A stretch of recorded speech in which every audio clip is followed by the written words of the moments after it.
In today's video, I'm going to teach you how to add, edit, and animate equations in PowerPoint. So let's dive right into it. To begin with, make sure you have PowerPoint open on your computer. Once that's done, navigate to the presentation you want to work on. You can either create a new one or work on an existing presentation.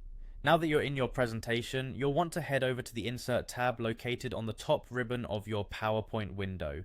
This tab is your gateway to adding all sorts of content such as images, charts, and most importantly for us today, equations.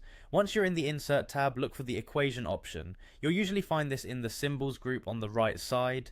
Give it a click and you'll see a drop-down menu filled with a variety of preloaded equations. If you have a specific equation in mind, you can also choose to insert a new equation field and type it out manually. With your equation added, it's now time to showcase it in your presentation. To do this, click on Present located in the bottom right corner of your PowerPoint window. This puts your presentation into slideshow mode, allowing you to see your slides as your audience would. As you move your cursor towards the lower left corner of your screen, you'll notice a menu appearing. From this menu, click on the highlighter icon. The highlighter tool is a great way to draw attention to specific parts of your slide.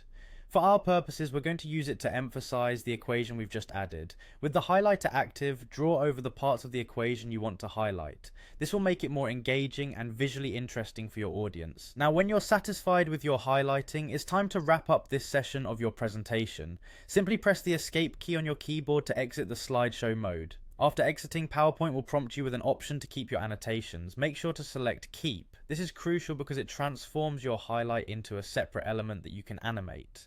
Next, click on your highlighted drawing to select it. This ensures that the animation you're about to add applies specifically to the highlighting. Then navigate to the Animation tab at the top of your screen. Here you'll find a plethora of animation options to choose from. For this tutorial, we'll go with the replay effect. When you choose replay, your audience will see the highlight appear as if it's being drawn on the screen in real time, enhancing the dynamic quality of your presentation. And there you have it, you've successfully added, edited, and animated an equation in PowerPoint. With these steps, you can bring a new level of sophistication and engagement to your presentations. Thanks for watching, and happy presenting.